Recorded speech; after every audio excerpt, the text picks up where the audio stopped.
Os produtos de antigamente eram melhores?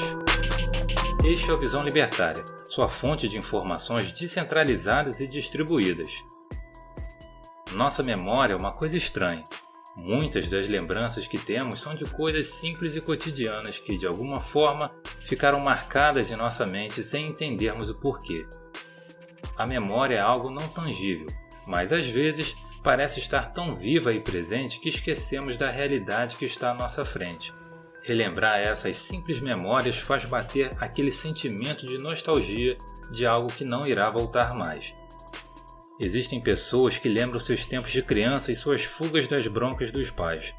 Outros se recordam do tempo em que brincavam na rua e voltavam para casa machucados. Ainda tem outros que lembram do tempo que passavam na casa dos avós nos finais de semana. Contudo, uma coisa é certa: todos viveram uma realidade diferente, mas possuem juntos um sentimento compartilhado de certa nostalgia. Mesmo aqueles que não tiveram uma boa infância e que não gostam de lembrar de seu passado, hora ou outra encontram lembranças memoráveis. Eu, quem vos escreve essa crônica, lembrei de uma memória simples que na época em que ouvi não teve efeito sobre mim. Esses tempos atrás, quando minha mãe fez um comentário cotidiano comigo, me veio à memória uma fala que foi muito presente na minha infância. Era algo semelhante às seguintes palavras: os produtos de antigamente eram melhores, esses de hoje em dia não prestam, estragam rápido demais. Com o entendimento de mundo de uma criança e sem uma visão de mundo formada, essa é uma das frases que geralmente passariam despercebidas. Hoje, agora bem mais velho e me tornando libertário, essa frase me trouxe um desconforto seguido de uma reflexão. Será mesmo que os produtos de antigamente eram melhores? A sociedade piorou a qualidade de seus produtos mesmo com o avanço gigantesco da tecnologia? O mercado não está conseguindo prover produtos melhores? Por quê? Será que temos a percepção de que produtos antigos são melhores apenas pelo sentimento de nostalgia? À primeira vista, essa ideia conseguiu aflorar a minha busca por mais conhecimento. O conflito com esse senso comum de que produtos de antigamente são melhores trouxe grandes achados quanto a esse assunto. Farei a divisão desses achados em 3 tópicos. O primeiro, o ciclo da obsolescência programada.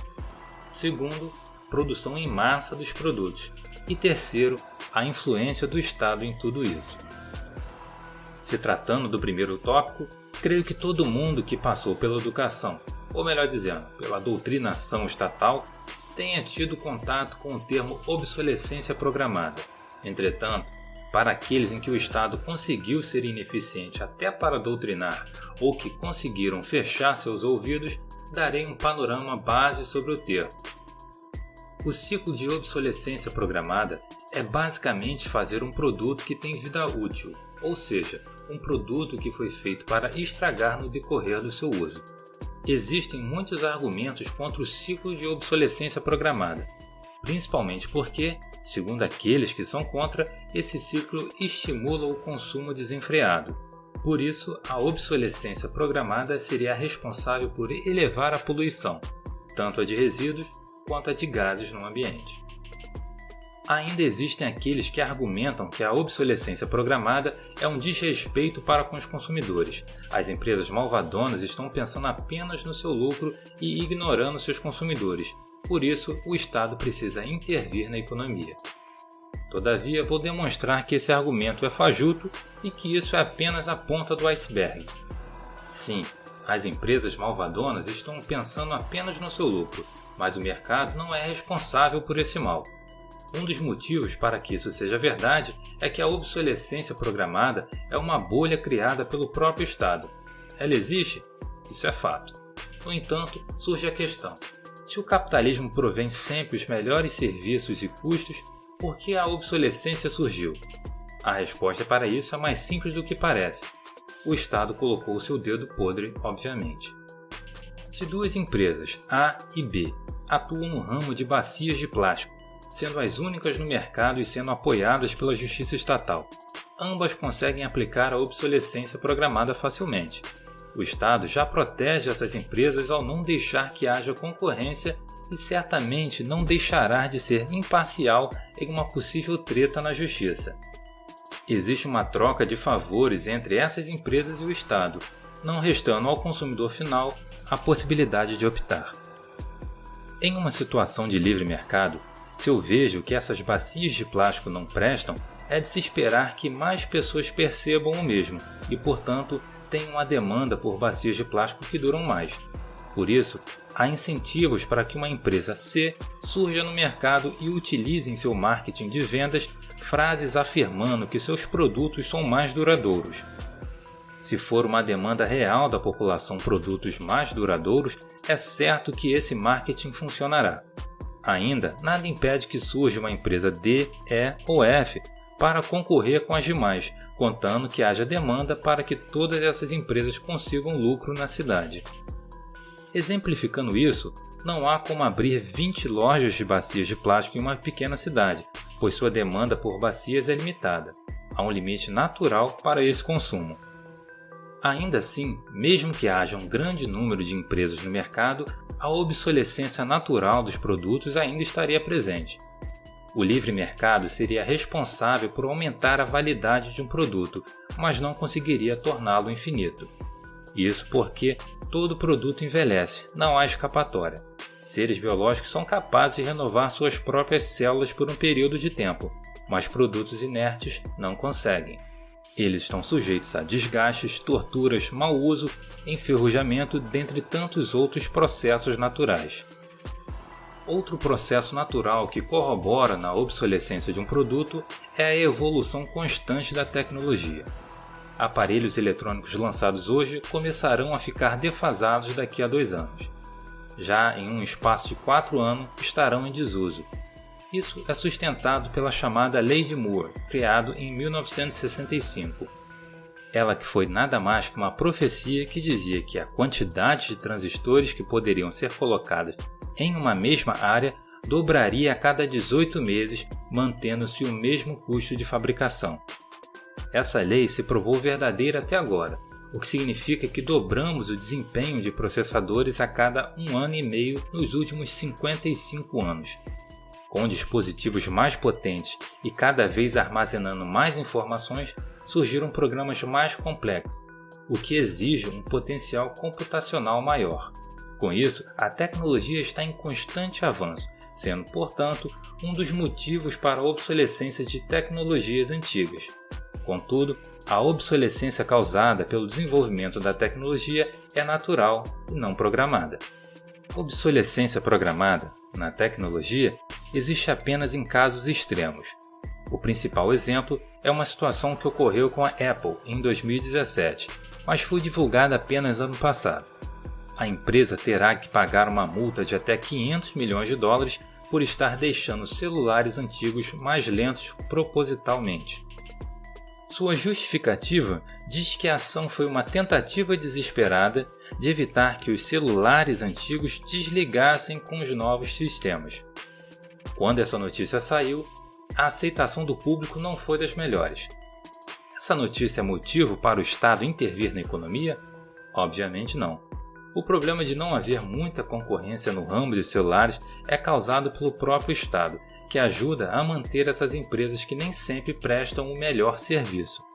Somente a concorrência faz com que as empresas melhorem seus serviços, e é por isso que nenhum serviço que o Estado faz é bom, já que não existe concorrência contra ele.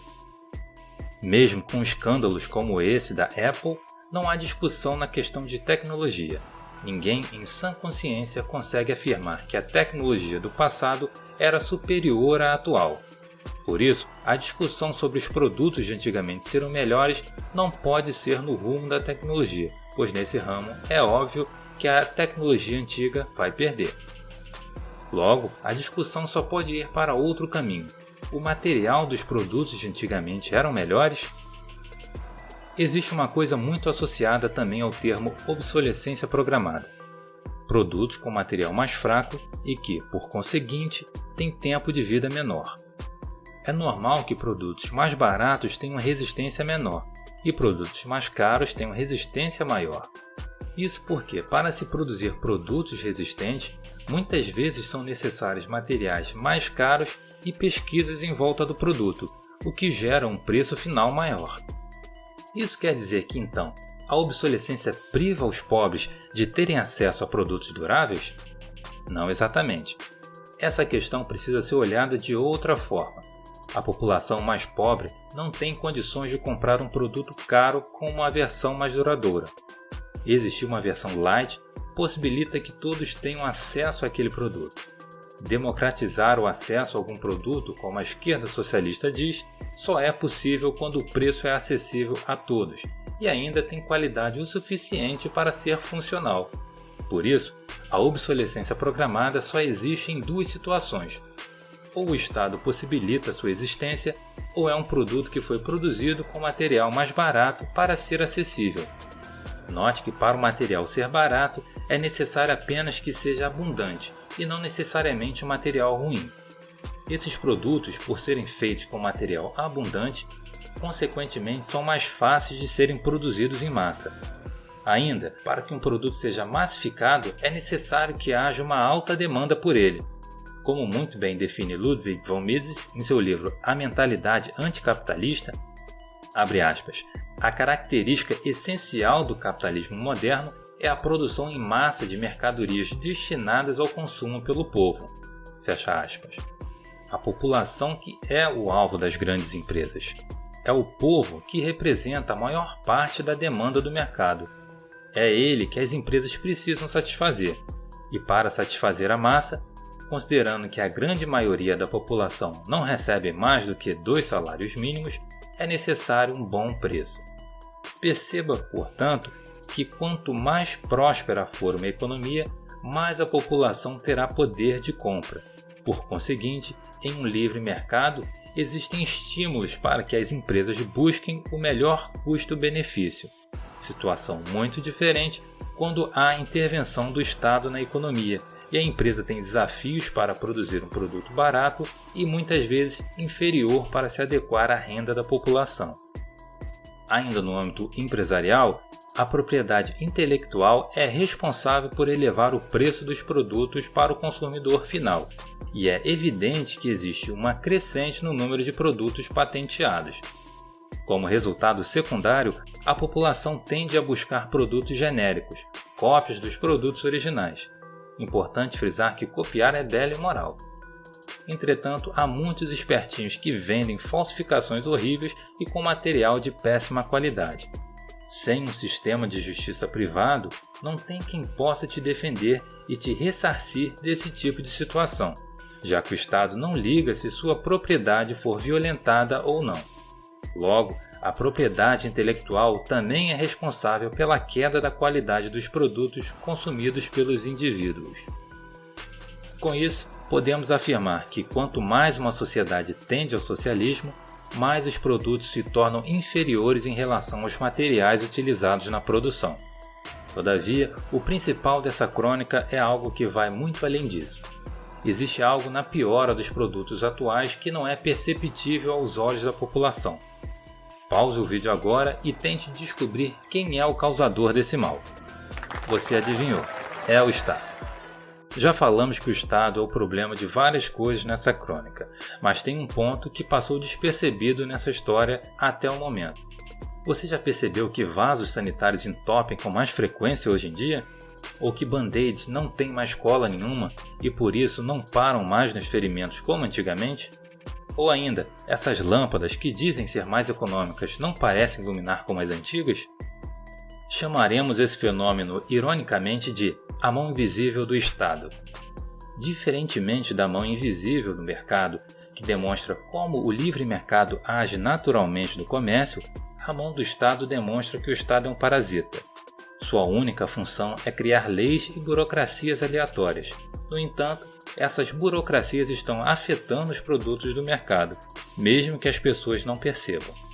O livro A Bela Anarquia: Como Criar Seu Próprio Mundo na Era Digital, de Jeffrey Tucker, demonstra como as regulamentações estão afetando a qualidade dos produtos. Sua empresa não pode escolher qual cola utilizar em seu band-aid.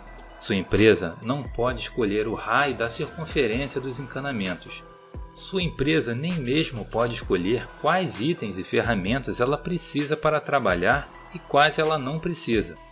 Tudo isso o Estado tem regulamentações para controlar. E, com um número crescente de regulamentações aleatórias, futuramente todos os produtos passarão a sofrer com o Estado.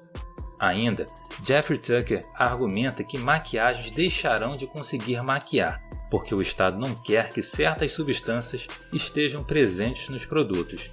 Desodorantes deixarão de te proteger do famigerado CC, porque serão proibidos de ter os componentes que impedem o suor. Cortadores de grama que vinham com saco para ir coletando a grama cortada já estão deixando de conseguir fazer a sua função por causa das regulamentações estatais, além das outras situações já citadas anteriormente, como os vasos sanitários, band-aids e lâmpadas. Essa mão invisível do Estado, onde quer que ela esteja, causará destruição na qualidade do serviço. Com isso, pode-se concluir que sim, há motivos para os produtos de antigamente serem melhores que alguns atuais, tudo isso graças ao Estado. A única área em que o Estado não consegue ter muito controle, a tecnologia, consegue se safar dessas amarras devido à sua alta inovação. Não há como regular um objeto que ainda não existe. Todavia, produtos mais comuns no mercado e que não possuem inovações constantes estão sofrendo um efeito bola de neve. As antigas regulamentações estão se juntando às novas regulamentações, o que torna cada vez mais difícil produzir mercadorias de qualidade. Além disso, como apresentado na crônica, quanto mais pobre for uma sociedade, pior tenderá a ser a qualidade dos seus produtos. Do modo exposto, quanto mais regulamentações, mais caminharemos para o retrocesso da qualidade dos produtos, podendo chegar a um ponto em que estaremos realmente atrás dos produtos de antigamente. Será que voltaremos às cavernas? Obrigado por sua audiência. Esse artigo foi sugerido e escrito por Leandro Brito, revisado por Paulo Almeida e narrado por Luiz Edilé.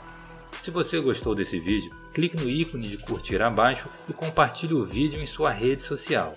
Se você deseja ser notificado de outros vídeos, clique em se inscrever e depois no ícone de campainha. Até a próxima!